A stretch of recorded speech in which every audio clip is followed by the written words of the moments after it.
होता है और पूरी दुनिया में जितने भी वैक्सीन हैं उन सभी वैक्सीन्स में सबसे बढ़िया वैक्सीन अगर किसी ने बनाया तो वो भारत ने बनाया और पूरे देश के लोगों को देने का काम किया गया।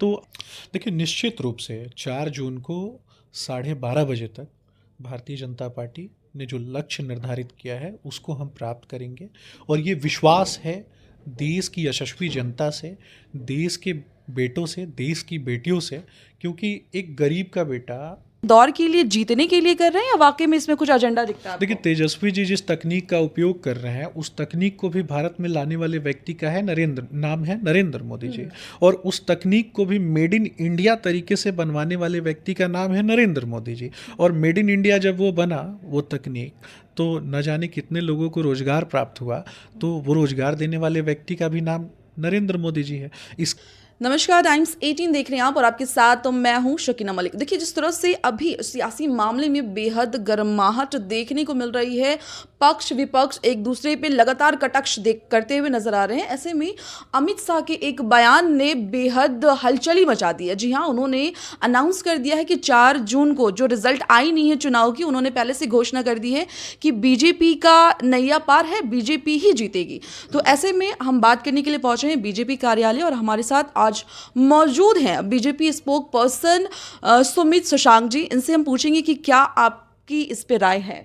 देखिए, निश्चित रूप से 4 जून को 12:30 बजे तक भारतीय जनता पार्टी ने जो लक्ष्य निर्धारित किया है उसको हम प्राप्त करेंगे और ये विश्वास है देश की यशस्वी जनता से, देश के बेटों से, देश की बेटियों से, क्योंकि एक गरीब का बेटा विगत 10 वर्षों से जिसने लगातार पूरे देश के लिए काम किया।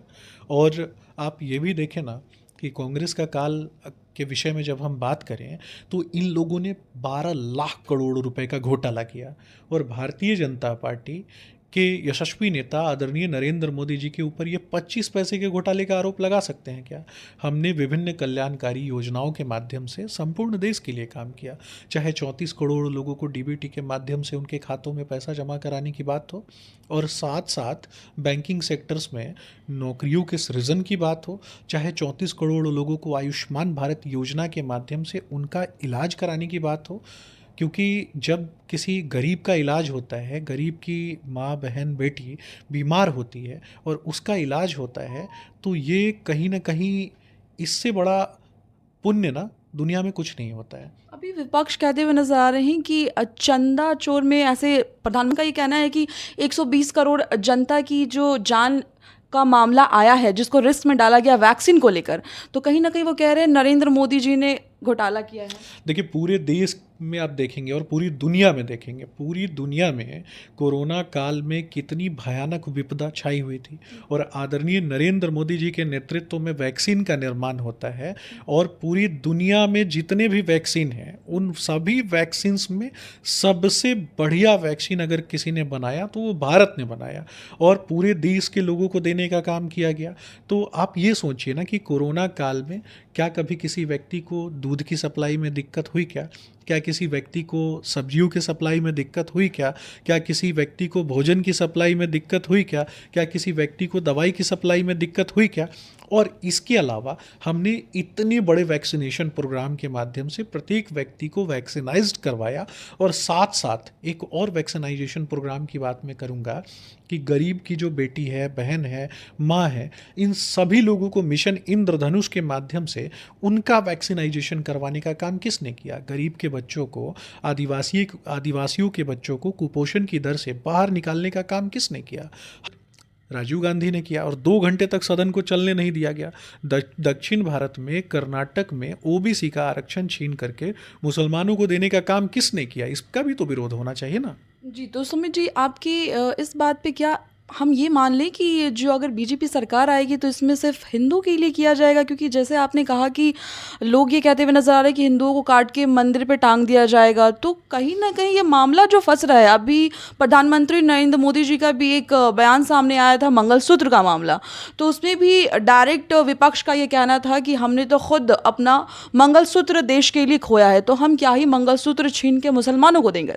तो इस एंगल को आप कैसे देखते हैं? देखिए, दो प्रश्न आपने किए। जी। इन दो प्रश्नों में मैं सबसे पहले जवाब दूंगा, क्या हिंदुओं की आस्था के विषय में बात करना और हिंदुओं की धार्मिक आस्था की रक्षा करना क्या मुसलमानों का विरोध है क्या? या मुसलमानों की धार्मिक आस्था के विषय में बात करना हिंदुओं का विरोध है? ये बिल्कुल भी ऐसा नहीं है।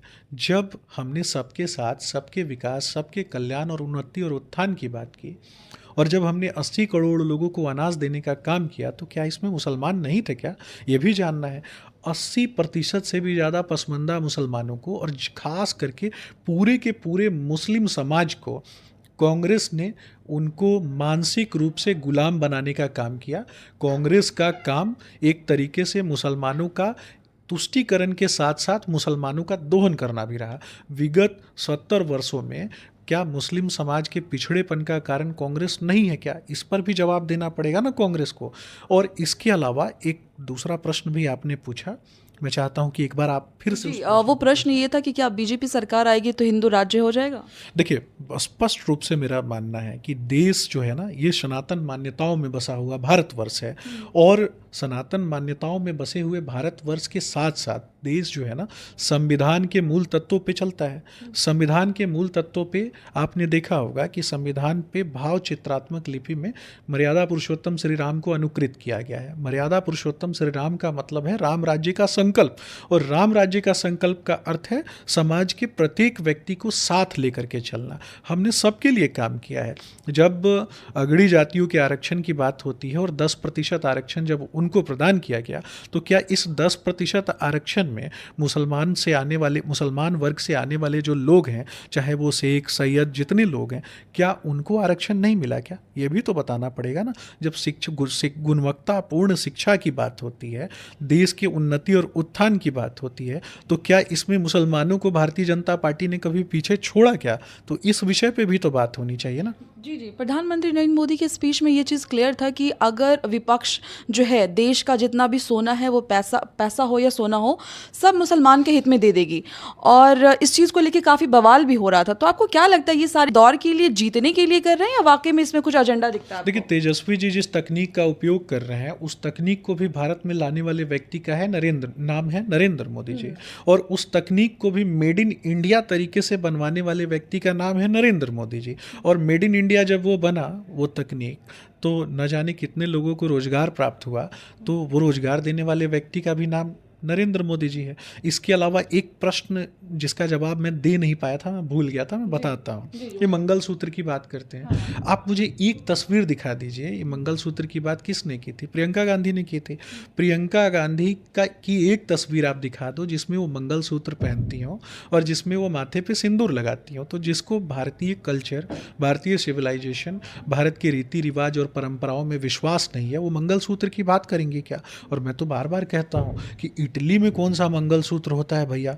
इटली का कौन सा मंगलसूत्र मिलता है जो श्रीमती सोनिया गांधी जी पहनती थी? हालांकि मैं कटाक्ष नहीं करता हूँ, मैं सही बातें करता हूँ, और जब सही बात होती है ना, तो किसके सीने पर सांप लौटने लगते हैं? यही राजद के लोगों के और कांग्रेस के लोगों के।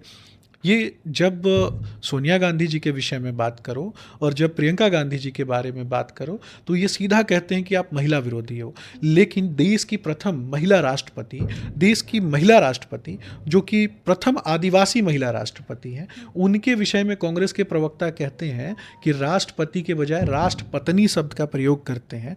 तो ये आदिवासी समाज का अपमान नहीं था क्या? इस पर भी तो उनको जवाब देना चाहिए। इनकी नीति, नीयत, इन सभी में खोट है। ये ना हिंदुओं के हैं ना मुसलमान के हैं, लेकिन अभी वर्तमान में इनको मुसलमानों का वोट चाहिए, इसलिए मुसलमानों के तुष्टीकरण के लिए मुसलमानों को भी धोखा देते हैं लगातार, और उनको एकीकृत करने में लगे हैं। मैं सिर्फ इतना पूछता हूँ कि लगातार ये सनातन विरोधी बयान देने का ये जो काम करते हैं, एजेंडा सेट करके रखे हैं, ये भी तो समझना है ना कि क्या रामचरितमानस दिग्भ्रमित करने वाला है? जो इनके नेता ने कहा था कि रामचरितमानस दिग्भ्रमित करने वाला है, रामचरितमानस को पोटेशियम साइनाइड बताया गया था। इस पर जवाब कौन देगा? तो ये राजद प्रायोजित गुंडा तंत्र, जो कि अफवाह तंत्र पर आधारित है, ऐसे लोग जो हैं, इन्होंने समाज को बरगलाने का काम किया है। मैंने जितनी बातें आपके सामने कही है, अगर तेजस्वी जी को थोड़ी भी बिहार के प्रति संवेदना है तो कर ले मुझसे डिबेट आकर के। जी, धन्यवाद। तो आपने सुना इन सारे सवालों पर क्या कुछ कहना हो रहा है। जी हाँ, और साथ ही अमित शाह का जो बयान आया था उस पे साफ बीजेपी का कहना है कि जी हाँ, इस बार 400 पार के जो नारे लग रहे हैं वो वाकई तौर पे सही साबित होंगे। इस तरह की तमाम छोटी बड़ी खबरों के लिए जुड़े रहे हमारे साथ। धन्यवाद।